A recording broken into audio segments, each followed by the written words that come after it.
দোকানের মতো মুচমুচে ফুলকো বেগুনি আপনি চাইলে বাড়িতে খুব সহজে তৈরি করতে পারবেন। আজকে আমি অনেক টিপস অ্যান্ড ট্রিক্স সহ বাড়িতে পারফেক্টভাবে বেগুনি তৈরির সহজ রেসিপি শেয়ার করব। তাই শেষ পর্যন্ত দেখতে থাকুন। বেগুনির ব্যাটার তৈরির জন্য আমি নিয়ে নিচ্ছি 1 বাটি বেসন, আর বেসনটা আমি আগেই চেলে নিয়েছি। বেসনের সাথে দেব 2 চামচ চালের গুঁড়ো। এটা কিন্তু অ্যাভয়েড করা যাবে না, এর ফলে বেগুনি 3 থেকে 4 ঘন্টা মুচমুচে থাকবে। এরপর দেব কিছু বেসিক মশলা, যেমন 1/2 চামচ নুন, 1/2 চামচ হলুদ গুঁড়ো, 1/2 চামচ লাল লঙ্কার গুঁড়ো, 1/2 চামচ ধনে জিরা গুঁড়ো, 1/2 চামচ কালো জিরা, আর দেব 1 চামচ আদা রসুন বাটা। এবার এই সমস্ত উপকরণকে একটা হুইস্কের মাধ্যমে ভালোভাবে মিশিয়ে নেব। মেশানো হয়ে গেলে এর মধ্যে নর্মাল জল অল্প অল্প করে দিয়ে খুব ভালো করে ফেটে নেব। এখানে একসাথে বেশি করে জল কখনোই দেবেন না, তা না হলে বেসনে কিন্তু দলা পেকে যাবে। আমি অল্প অল্প জল দিয়ে বেশ ভালো করে ফেটিয়ে নিচ্ছি। ব্যাটারটা যত বেশি ফেটানো যাবে বেগুনি তত বেশি ফুলকো হবে। তবে আপনাদের হাতে যদি সময় কম থাকে, ব্যাটারটা বেশিক্ষণ ধরে ফেটানোর সময় যদি না থাকে, সেই ক্ষেত্রে আপনারা এই ব্যাটারে 1/2 চামচ কিংবা তারও কম বেকিং পাউডার কিংবা বেকিং সোডা অ্যাড করতে পারেন, তাতেও বেগুনি বেশ ফুলকো হবে। প্রায় 10 থেকে 15 মিনিট ধরে ব্যাটার গুলে নিয়েছি, আর ব্যাটারের ঘনত্বটাও একদম পারফেক্ট এসেছে। পারফেক্ট বেগুনি তৈরির জন্য ইম্পর্টেন্ট হলো পারফেক্টভাবে ব্যাটার তৈরি করা। বেগুনি তৈরির সেকেন্ড স্টেপে আমি 2টো মিডিয়াম সাইজের বেগুনকে পাতলা পাতলা স্লাইস করে কেটে নিয়েছি। বেগুন কাটার সময় খেয়াল রাখবেন যাতে বেগুনের স্লাইসটা খুব বেশি মোটা না হয়। স্লাইস মোটা হলে বেগুনি কিন্তু মুচমুচে হবে না। এবার এই বেগুনে 1/2 চামচ মতো নুন ছিটিয়ে বেগুনের গায়ে ভালোভাবে লাগিয়ে দেব। এর ফলে বেগুনি ভেতর থেকেও অনেক বেশি ভালো লাগবে খেতে।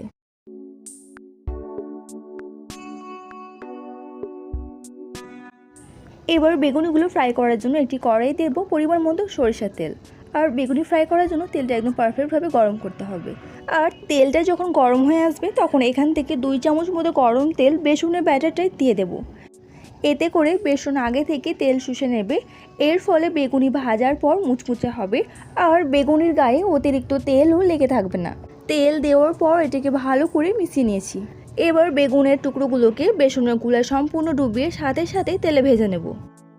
আমি একসাথে 2টো করে বেগুনি ফ্রাই করব, এর থেকে বেশি দেব না, তা না হলে বেগুনিগুলো একটার সাথে একটা লেগে যাবে, দিয়ে ভালো করে কিন্তু ফ্রাই করা হবে না। বেগুনিগুলো তেলে দেওয়ার পর 1 থেকে 2 মিনিট গ্যাসের ফ্লেমটা বাড়িয়ে রাখবো। এরপর গ্যাসের ফ্লেম কমিয়ে বেগুনির গায়ে ওপর থেকে তেল দিতে থাকবো। এর ফলে বেগুনিগুলো খুব তাড়াতাড়ি ফুলে উঠবে।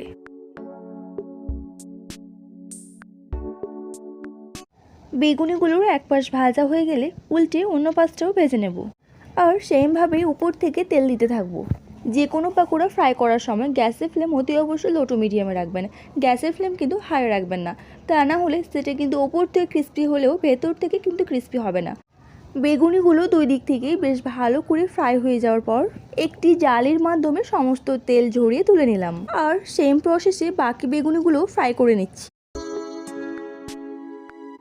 এবার দেখুন বেগুনিগুলো কতটা ক্রিস্পি হয়েছে।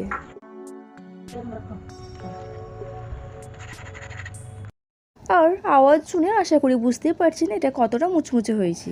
আমি যেভাবে বেগুনি তৈরি করলাম সেই স্টেপগুলো ফলো করে আপনি বাড়িতে তৈরি করে দেখবেন আপনার বেগুনি কতটা মুচমুচে হয়েছে, আর ভেতর থেকে একদম ক্রিস্পি হয়েছে। আশা করি রেসিপিটি আপনাদের নিশ্চয়ই ভালো লেগেছে, আর ভালো লাগলে প্রত্যেকবারের মতো কমেন্টে জানাতে ভুলবেন না। সাথে ভিডিওতে একটি লাইক শেয়ার করে চ্যানেলটি সাবস্ক্রাইব করতে একদম ভুলবেন না। আজকের ভিডিও এই পর্যন্তই, আবার দেখা হচ্ছে আর একটা নতুন ভিডিও নিয়ে পরের এপিসোডে।